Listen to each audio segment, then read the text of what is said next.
The year 2387 brought the most important day in human history when Captain Jake Morrison guided his ship toward the massive alien space station floating near a giant gas planet. His vessel looked tiny next to the enormous structure that housed the Galactic Council, a group of 12 different alien races that ruled most of the known galaxy. Jake felt nervous as he watched the station grow larger on his screen, but he kept his face calm for his crew. Ambassador Lisa Wright stood beside him, wearing her best diplomatic uniform and carrying documents that represented humanity's formal request to join the galactic community. She had spent months preparing for this moment and knew that everything depended on making a good first impression. Behind her stood Dr. Peter Hayes, the mission's top scientist, and Commander Kate Sullivan, their military advisor. All four humans understood they were about to meet beings far more advanced than their species. The docking process took longer than expected because human ships used different technology than the standard galactic systems. Jake had to manually pilot his vessel into the docking bay while alien workers watched with what seemed like amusement. Their ship looked crude compared to the sleek alien vessels already docked in the bay. Human technology relied on chemical rockets and metal hulls, while the alien ships seemed to glow with energy and moved without any visible engines. Inside the council chamber, Ambassador Wright felt small as she looked up at the towering aliens, seated around a circular platform. The blue-skinned Zephyrians had crystal growths on their heads that sparkled in the light. The insect-like Vextar clicked their sharp mandibles as they studied the human delegation. Floating balls of gas that called themselves ethereals pulsed with different colors. Most intimidating was Council Prime Executor Thisonol, a snake-like being whose scales changed colors as his mood shifted. When Ambassador Wright stepped forward to present humanity's application for council membership, the chamber erupted in sounds that could only be described as laughter. The Zephyrians made musical tones that rose and fell like a song of mockery. The Vextar clicked rapidly in what passed for chuckling among their kind. Even the gaseous ethereals flashed bright colors that their translators identified as expressions of amusement. Thisonol raised one scaled hand to quiet the chamber, and his scales shifted to bright yellow, which the translation device identified as condescension. He spoke in a voice that sounded like wind through dry leaves, and every word dripped with barely hidden mockery. He explained that humans had only achieved faster-than-light travel 30 years ago, while most council races had mastered it 5,000 years earlier. He pointed out that human weapons were primitive plasma cannons and metal projectiles, while council technology had moved far beyond such crude methods. Dr. Hayes stepped forward when the alien leader paused and tried to explain that humanity might lack advanced technology but possessed other valuable qualities. This statement triggered another wave of alien laughter that echoed through the chamber. The sound made all four humans feel ashamed and angry at the same time. Counselor Zakthan, one of the insect beings, asked what primitives could possibly offer to advanced civilizations that had conquered space travel, energy manipulation, and matter conversion. Commander Sullivan remained silent as the aliens discussed human military capabilities with obvious amusement. They found it particularly funny that humans refused to surrender even when facing impossible odds, viewing this trait as a primitive survival instinct rather than anything useful. Several council members commented that human stubbornness would likely lead to their extinction if they ever faced a real threat. The council's decision came quickly and felt like a slap across the face to every human present. They granted humanity observer status, which meant humans could watch council proceedings but could not vote or participate in any meaningful way. The aliens forbade human colonization in council space and restricted humanity to their small corner of the galaxy. They treated this decision like a generous gift rather than the insult it actually was. Thesonol delivered what he considered final words of wisdom as the human delegation prepared to leave. He suggested that perhaps in a few thousand, Years when humanity evolved beyond its current limitations, they might be worthy of reapplying for membership. Until then, he advised them to be content with their observer status and try not to embarrass themselves further in front of civilized species. Captain Morrison felt his hands shake with anger as they walked back to their ship through corridors, lined with aliens who watched them with obvious amusement. Ambassador Wright kept her diplomatic smile in place despite feeling humiliated beyond words. Dr. Hayes quietly recorded everything he had observed about alien technology, while Commander Sullivan made mental notes about their defensive capabilities and potential weaknesses. The trip back to Earth took 3 weeks, and during that time the 4 humans rarely spoke about what had happened. Each of them processed the rejection differently, but all shared the same burning feeling that the galaxy had made a terrible mistake. They had underestimated humanity, and that error would eventually cost them dearly. When they finally reached Earth and submitted their report, the reaction was swift and decisive. Humanity had been laughed at, dismissed, and humiliated by beings who considered themselves superior. The galaxy had made its position clear, and now humanity would make their response equally clear. The age of human patience had ended, and the age of human determination was about to begin. 3 years passed since the humiliation at the Galactic Council, and during that time, humanity transformed itself in ways the aliens never noticed or cared to investigate. The rejection had awakened something deep in the human spirit that had been sleeping since the end of their last major wars. Instead of despair, the dismissive treatment sparked a fire of determination that burned in every human heart across Earth and its colonies. Admiral Ryan. Clark stood in the command center of Luna Station looking at holographic displays that showed the extent of human military preparation. The numbers were staggering and would have shocked the aliens if they had bothered to pay attention. Every major nation on Earth had contributed resources to what became known as the Defense Initiative. Factories that once produced consumer goods now churned out weapons and armor. Shipyards that built cargo vessels now constructed warships designed for one purpose: survival. Dr. Angela Foster worked 18-hour days in her laboratory deep beneath the lunar surface. Her team had given up trying to copy alien technology after realizing that human engineering could achieve the same results through different methods. The breakthrough came when they stopped thinking about energy shields and started thinking about kinetic impact. If alien defenses could stop energy weapons, then humanity would perfect the art of throwing very fast and very hard objects at their enemies. The new railgun systems represented the peak of human engineering and could accelerate tungsten rods to speeds that approached a significant fraction of light velocity. Testing showed that these projectiles could punch through energy barriers that stopped conventional weapons. The aliens had evolved beyond kinetic warfare, and their defenses reflected this blind spot in their thinking.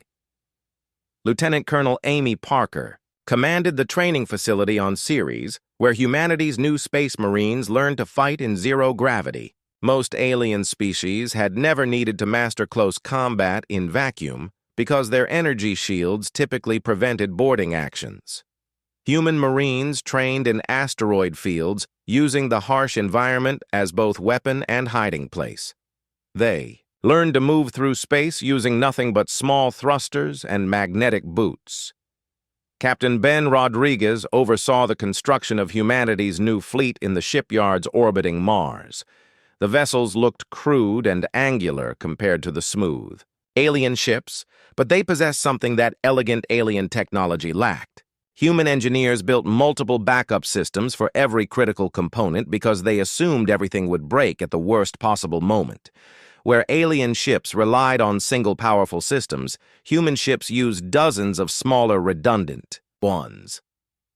The aliens remained completely unaware of human preparations, despite having spy networks throughout Council space. Their intelligence reports dismissed human industrial activity as the desperate flailing of a primitive species trying to appear relevant to their betters. Council analysts described human military buildup as quaint and ultimately harmless, since humans obviously lacked the technology to threaten anyone important. Dr. Carlos White made crucial discoveries while studying fragments of alien technology that humanity had legally purchased as observer members. The aliens' complete reliance on energy-based systems created vulnerabilities that no Council species had ever thought to exploit. Their ships and weapons were susceptible to electromagnetic pulse attacks that could cripple entire fleets. He began developing specialized warheads that would overload alien electrical systems. President Helen Shaw addressed the United Earth Assembly in a classified session that was broadcast to every human colony. She explained that observer status had given humanity something more valuable than the aliens realized. Humans now had front-row seats to study alien military capabilities, trade routes, and political weaknesses. Every diplomatic function became an intelligence-gathering opportunity. The most important discovery came from studying alien psychology rather than their technology. Council species had achieved peace and prosperity so long ago that they had forgotten how to fight dirty. Their military doctrine emphasized honorable combat between equals using similar weapons and tactics. The concept of asymmetric warfare was completely foreign to beings who had not faced an existential threat in thousands of years. Human strategists developed plans that would horrify any civilized alien commander. They prepared for ramming attacks, suicide missions, and boarding actions that required soldiers to fight room by room through enemy ships. While aliens fought at safe distances using energy weapons, humans planned to get close enough to use knives if necessary. Manufacturing centers on Europa produced armor and weapons designed specifically for fighting aliens. Human equipment looked primitive, but worked reliably in conditions that would disable more sophisticated alien gear. Where alien technology failed gracefully, human equipment kept working until it was completely destroyed. The training programs pushed human soldiers beyond normal limits as they prepared for combat against technologically superior enemies. Veterans from old Earth conflicts taught younger soldiers the brutal lessons of warfare that peaceful alien species had never learned. Humans remembered that war was not a game with rules, but a fight for survival where only results mattered. Intelligence networks gathered information about every Council species' military capabilities, political structure, and economic dependencies. Humans learned which alien races were natural allies, which were potential enemies, and which could be turned against each other if necessary. The galaxy's political map became a chessboard where humans planned their moves carefully. As the third year ended, humanity possessed the most powerful military force they had ever assembled. Ships, weapons, and soldiers were ready for deployment at a moment's notice. More importantly, humans had developed the tactical doctrine and strategic thinking necessary to fight enemies who possessed superior technology but had forgotten the true nature of warfare. The aliens continued their ancient routines, secure in the knowledge that no threat could emerge from the barbaric humans confined to their little corner of space. They had no idea that those same barbarians were quietly preparing to remind the galaxy why humans had once been the most feared predators on their homeworld. The emergency began at the edge of Council space, when long-range sensors detected something that should not have existed. A massive fleet approached from the empty void between galaxies using ships that appeared on scanners as dark geometric, shapes radiating energy signatures that made experienced operators feel sick just looking at them. The vessels moved in perfect formation, without any detectable communication between them, and their very presence seemed to twist space around them. Council Prime Executor Thissanel received the first reports in his private chambers, and initially dismissed them as sensor malfunctions. No species existed in the void, and certainly no civilization could build ships that registered such impossible energy readings. He ordered technical teams to recalibrate the detection equipment and expected the Phantom Fleet to disappear from the displays. The Devourers struck without warning or any attempt at communication. Council observers watched in horror as the first colony worlds simply vanished from existence. not destroyed by explosions or consumed by fire, but completely erased as if they had never existed at all. Entire planets with billions of inhabitants disappeared, leaving only empty space and the distant stars that had once illuminated them. Admiral Quinn Thompson sat in Earth's orbital command station when the emergency transmission arrived. The message was brief and carried a tone of panic that no human had ever heard from the proud aliens who ruled the galaxy. Council emergency broadcast requested immediate assistance from all observer nations as unknown hostile forces breached their outer defensive perimeter and advanced toward core systems. The irony struck every human who heard the message. The same council that had laughed at humanity just 3 years ago was now begging for help from anyone, including the primitives they had dismissed with such condescension. The galaxy's masters were scared and desperate enough to ask barbarians for assistance. Captain Steve Williams commanded the UES Defiance as part of the 12-ship human fleet that responded to the distress call. His ship arrived at the Kepler system to find chaos beyond imagination. Millions of alien refugees fled in poorly coordinated evacuation fleets, while Council military forces engaged the Devourers using their most advanced energy weapons with absolutely no effect. The battle was a massacre. Council energy shields that had protected alien ships for thousands of years offered no defense against Devourer weapons that operated on principles that violated known physics. Alien vessels struck by the strange disintegration beams simply ceased to exist, with their crews never having time to understand what killed them. Entire squadrons vanished in seconds, leaving only empty space where proud ships had fought moments before. Colonel Lisa Hughes led the first human ground forces to evacuate stranded civilians from the research station, orbiting Kepler's largest moon. Her Marines moved with brutal efficiency through corridors filled with panicking aliens, while Council security forces stood paralyzed by their doctrine of civilized warfare. The humans carried alien civilians to safety, while buildings around them dissolved under Devourer ground attacks.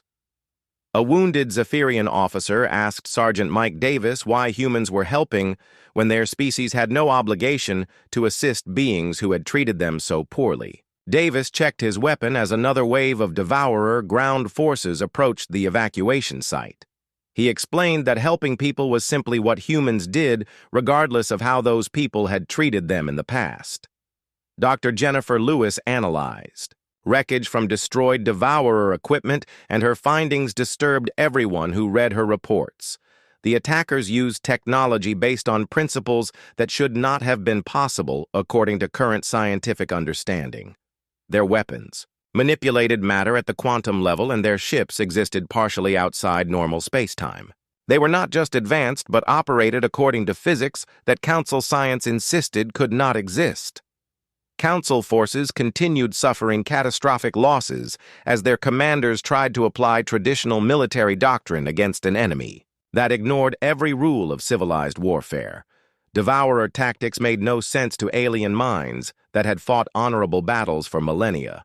The attackers used suicide attacks, targeted civilian populations, and showed no interest in communication or negotiation. The situation grew worse as more reports arrived from across Council space. Devourer forces had appeared simultaneously at dozens of star systems and were advancing toward the core worlds where trillions of aliens lived in cities that had never known war. Panic spread through the Council chambers as leaders realized their military was completely ineffective against this new threat. Thissanal himself sent a desperate communication directly to Earth.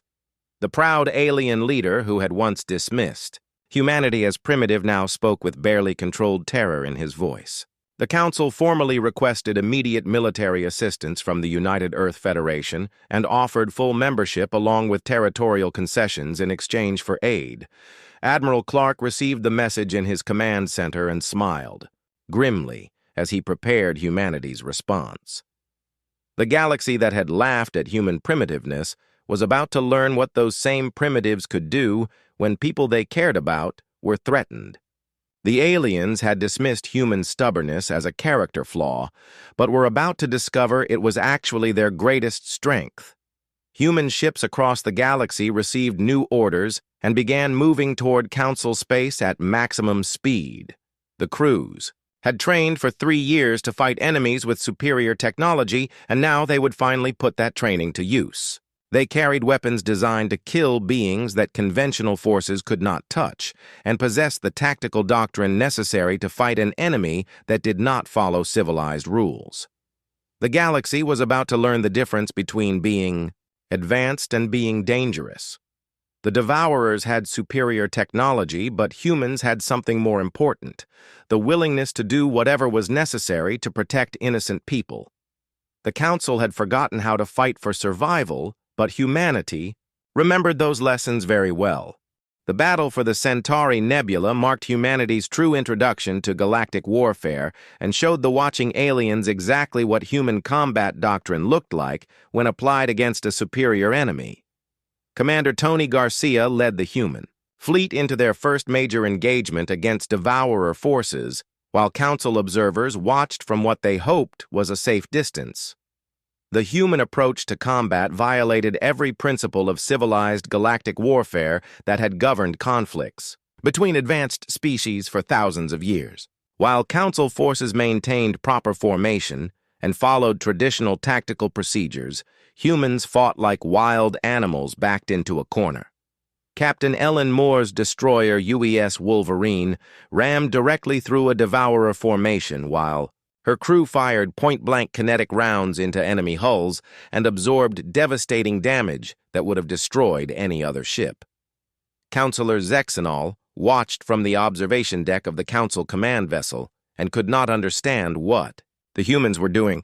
Their tactics appeared suicidal by any reasonable standard, as they used ramming attacks, deliberate collision courses, and boarding actions that required soldiers to jump through open space while under heavy fire. These methods violated every rule of modern warfare that emphasized safety and minimal casualties.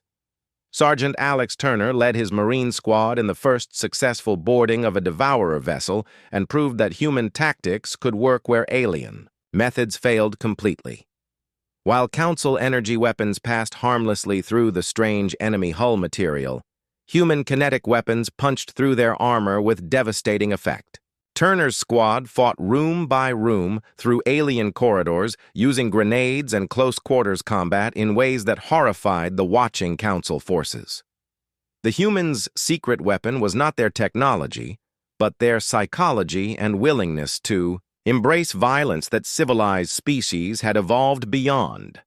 Every other galactic race had achieved peace and prosperity by abandoning their predator instincts, but humans retained the ability to think like hunters when necessary. They fought with a savagery that the Devourers, despite their advanced technology, were completely unprepared to face. Dr. Rachel Morgan's analysis of captured Devourer remains revealed their crucial weakness that human tactics could exploit. The attackers were energy beings that inhabited technological constructs rather than biological bodies. Human kinetic weapons disrupted their ability to maintain cohesion within their mechanical shells, while energy weapons simply passed through them without causing any meaningful damage. Colonel Frank Wilson pioneered the most effective anti-Devourer tactic by completely ignoring every principle of safe military engagement. While Council forces tried to maintain safe distances and use their sophisticated energy weapons, Wilson's troops charged directly into Devourer positions carrying kinetic weapons and explosive devices. The sight of humans running through disintegration beams to plant charges on enemy installations left alien observers speechless with shock. Lieutenant Sarah Mitchell commanded the fighter squadron that broke the Devourer blockade around New Geneva by treating her aircraft like guided missiles rather than reusable military assets. Her pilots flew their craft directly into enemy capital ships when their ammunition ran low and used their ship's kinetic mass as weapons. 3 pilots successfully rammed Devourer vessels and crippled ships that had been completely immune to Council energy weapons. The turning point came when Captain Bob Jackson's crew accomplished something the aliens had declared impossible, by successfully capturing an intact Devourer command vessel. While Council tacticians insisted that boarding such a ship was suicidal, Jackson's Marines simply used shaped charges to blast through the hull and fought their way to the bridge in a running gun battle that lasted 6 hours. The galaxy watched, in amazement, as these primitive humans systematically dismantled Devourer forces using tactics that violated every rule of modern military science. Council Prime Executor Thyssenol monitored the battle from his flagship and spoke words that would be remembered throughout galactic history. He observed that humans were not fighting like civilized beings, but like warriors from a more primitive and dangerous age. Human combat doctrine emphasized results over safety and victory over survival, which created a psychological advantage that no amount of advanced technology could overcome. Devourer forces that had easily defeated Council military units began retreating from human positions because they could not predict or counter tactics that made no sense to logical minds. The effectiveness of human methods forced Council military leaders to completely reconsider their understanding of modern warfare. Admiral Victoria Hayes explained to alien observers that humans had been fighting wars continuously throughout their existence, while other species achieved peace and abandoned military thinking. This constant practice in the art of destruction was now paying dividends against an enemy that conventional forces could not touch. Captain Rick Foster's successful assault on the Devourer supply depot demonstrated the final evolution of human tactics as they learned to combine their natural aggression with captured alien technology. His forces used electromagnetic pulse weapons to disable enemy defenses, then deployed Marines who fought through the facility using human weapons and alien tools in combination. The psychological impact on Devourer forces became obvious as intelligence. Reports indicated they had begun avoiding sectors patrolled by human vessels. These beings, who had consumed entire civilizations without resistance, now referred to humans using a term that roughly translated as destroyers who cannot be destroyed. For the first time since the invasion began, Devourer expansion had stopped completely. Council military doctrine underwent complete revision as alien officers studied human battle footage, trying to understand how a species they had considered primitive had become the galaxy's most effective fighting force. The answer was simple but difficult for civilized minds to accept. Humans had never forgotten that sometimes the only way to protect what you love is to destroy what threatens it. 6 months into the war, the galactic situation had completely reversed as Devourer forces that once seemed unstoppable found themselves systematically hunted by human task forces across multiple star systems. Admiral Victoria Hayes commanded the largest human fleet ever assembled with over 300 vessels that the Council had dismissed as crude just 1 year earlier. These same ships now spearheaded the counteroffensive that drove enemy forces back toward the galactic rim.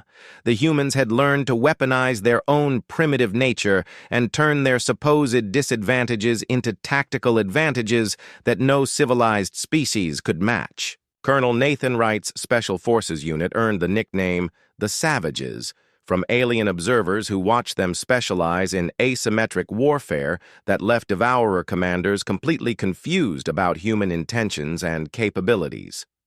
Wright's forces would emerge from asteroid fields without warning, attack critical enemy installations, and disappear before the Devourers could organize effective responses. They used the harsh environment of space as both weapon and hiding place, while employing tactics that violated every principle of honorable combat that governed warfare between advanced civilizations.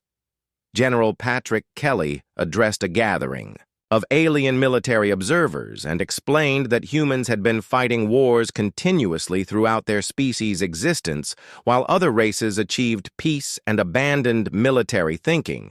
This constant practice in destruction and survival meant that humans understood warfare at a level that peaceful species could never match, despite their technological advantages.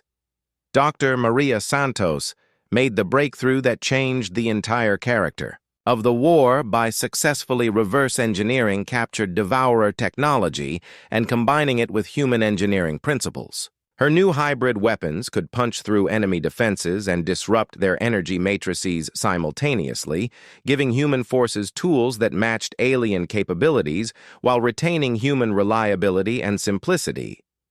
The Battle of Vega 7 demonstrated humanity's complete mastery of anti-Devourer warfare, as Captain Greg Adams commanded the assault that retook the planet in just 18 hours. Council forces had written off this world as permanently lost after Devourer forces established a major base there, but Adams' forces used orbital kinetic bombardment to create landing zones, then deployed Marines who fought building by building, until the planet was completely secured. The psychological impact on Devourer forces became increasingly apparent as these beings who had consumed entire civilizations without facing meaningful resistance now actively avoided sectors patrolled by human forces. Intelligence reports indicated they referred to humans using terms that roughly translated as the destroyers who laugh at death and the hunters who cannot be stopped. Commander Julie Thompson pioneered deep strike missions that targeted Devourer, supply lines using human stealth technology that relied on simple low-tech approaches rather than sophisticated energy-based cloaking systems that aliens could detect. Her forces would run silent, using passive sensors and basic camouflage to approach enemy positions, then strike with devastating effect before disappearing into the void. The alien refugees who had fled the first Devourer attacks began returning to liberated worlds under escort by human convoys that guaranteed their safety. Many of these beings had never seen humans in combat before and were stunned by their effectiveness against enemies that had easily defeated Council military forces. An ethereal diplomat captured the general sentiment in a report that described humans as fighters who seemed to regard death as merely another tactical consideration. Council military doctrine underwent complete revision as alien officers studied human battle footage and tried to understand how tactics they considered primitive had proven so effective against advanced enemies. The answer lay in human willingness to embrace violence and chaos that civilized species had evolved beyond, creating capabilities that no amount of technology could replicate. The war entered its final phase when Admiral Hayes received intelligence about the location of the Devourer homeworld deep in uncharted space beyond the galactic rim. The facility responsible for creating new enemy forces lay protected by the largest concentration of hostile vessels ever assembled, but destroying it would end the invasion permanently. Thissanal approached the humans not as a superior addressing primitives, but as an equal-seeking consultation from proven warriors. He asked whether human forces could assault such a heavily defended stronghold and succeed where Council forces would certainly fail. The question represented a complete reversal of the relationship between humans and aliens that had existed. Just months earlier, Admiral Hayes studied the intelligence data and tactical projections before delivering her response that would become legendary throughout the galaxy. She told the Council to give humanity 6 months to prepare, and they would end the war permanently, regardless of the cost in human lives or equipment. The alien leaders who had once laughed at human primitiveness now watched with nervous anticipation as humans began preparing for the largest military operation in galactic history. They understood that these same primitives had become their only hope for survival against an enemy that conventional forces could not defeat. Human forces across the galaxy received orders to prepare for the final assault while engineers worked around the clock to build weapons and ships capable of breaching the strongest defenses ever constructed. The galaxy's fate now rested in the hands of the species everyone had dismissed as barbaric and crude. The countdown to the final battle had begun, and everyone knew that when it ended, either the Devourers would be defeated permanently, or humanity would be destroyed in the attempt. Either way, the galaxy would never again make the mistake of underestimating the species that remembered how to fight for survival. The assault on the Devourer homeworld required everything humanity had learned about warfare in the depths of space and represented the largest military operation ever attempted in galactic history. Admiral Hayes commanded a combined fleet of over 800 vessels, including ships from every human colony and manufacturing center spread across their corner of the galaxy. The Devourer homeworld existed in a pocket dimension that could only be accessed through a massive portal station, defended by tens of thousands of enemy vessels and installations capable of creating infinite reinforcements. Council intelligence indicated that destroying this facility would end the invasion permanently, but reaching it would require breaking through defenses that had never been successfully challenged. Captain Rick Foster led the first wave through. The portal in his flagship UES Retribution and what his forces discovered defied every attempt at rational description. An artificial world the size of Jupiter covered in geometric structures that pulsed with malevolent energy dominated the pocket dimension, while the very space around it seemed to writhe with hostile intent that made human sensors scream warnings.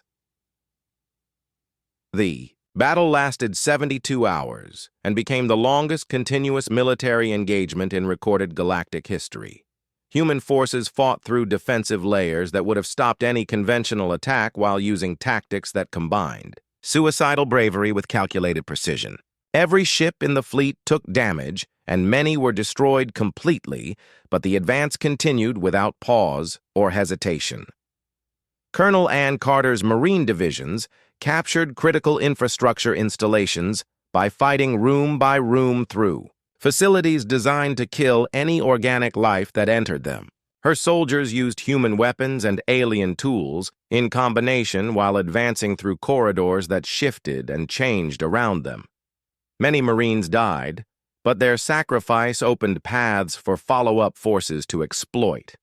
Admiral Hayes commanded the main fleet engagement against the primary Devourer battle group in the largest space combat ever witnessed.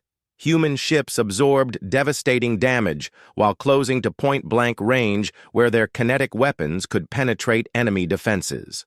The sight of human vessels ramming Devourer capital ships while their crews continued firing until the moment of impact became legendary among the survivors. The breakthrough came when Dr. Santos identified the Devourer creation facility buried deep within the artificial world's core. This massive complex converted raw matter into new enemy forces and represented the source of their seemingly infinite numbers. Destroying it would cripple their ability to replace losses and force them to fight with existing resources only. Captain Bill Rogers volunteered to lead the suicide mission that would plant fusion charges throughout the creation facility, despite knowing that his crew would never escape alive. His forces fought through miles of enemy-controlled corridors, while under constant attack from defenders that materialized from the walls themselves. The advance cost hundreds of human lives, but continued without stopping until they reached their objective. Rogers and his crew placed the charges while fighting desperate room-by-room battles against enemies that seemed to spawn endlessly from the facility's machinery. His final transmission became part of human military tradition as he told Earth that his people had kept their promise and would show no mercy to those who devoured worlds. The destruction of the creation facility triggered a cascade failure that began consuming the artificial world from within as its own energy turned against it. Admiral Hayes ordered immediate evacuation as the pocket dimension started collapsing, but not before human forces had captured crucial Devourer leadership for interrogation and study. The surviving Devourers found themselves cut off from reinforcement and facing complete annihilation by human forces that showed no sign of stopping their advance. These beings, who had consumed entire civilizations without ever considering negotiation, did something unprecedented in their species' history and attempted to surrender to the humans who were systematically destroying them. The galaxy watched in stunned silence as Admiral Hayes accepted the Devourer surrender aboard her flagship while the artificial world collapsed behind them. The terms were simple and non-negotiable: complete withdrawal from galactic space, surrender of all conquered technology, and perpetual exile to the void between galaxies where they could threaten no one. Thisonol addressed the Galactic Council. with words that redefined humanity's place in the cosmic order forever. He admitted that the Council had been fools to laugh at humans and dismiss them as primitive barbarians. Humanity had saved not just the Council, but civilization itself from an enemy that conventional forces could never have defeated. The Council offered humanity full membership with unprecedented privileges, including territorial rights, technology, sharing agreements, and leadership positions that typically required species to prove themselves over thousands of years. The offer represented everything humanity had originally wanted when they first approached the galactic community. Admiral Hayes surprised everyone with her response that humanity would accept membership, but only on equal terms with other species. Humans were not interested in ruling the galaxy or claiming special privileges earned through military victory. They simply wanted to ensure that the galaxy remained free for all species to prosper according to their own nature and desires. President Shaw addressed the United Earth Assembly upon the fleet's triumphant return and explained that humanity had proven being primitive was not about lacking advanced technology, but about remembering what was worth fighting for when everything else failed. The galaxy had learned this lesson the hard way through blood and sacrifice. The Devourers had wanted to consume everything they encountered, while the Council had wanted to control and regulate everything according to their vision of proper civilization. Humanity simply wanted to protect everything and everyone regardless of species or technological level. This fundamental difference in motivation had made all the difference when survival was at stake. The galaxy no longer laughed at humanity or dismissed them as crude barbarians who lacked sophistication. Instead, they looked toward human ships, patrolling the borders with gratitude and relief, knowing that somewhere in the darkness, the descendants of ancient warriors stood ready to fight for anyone who could not fight for themselves. The age of human guardianship had begun, and the galaxy was safer for it.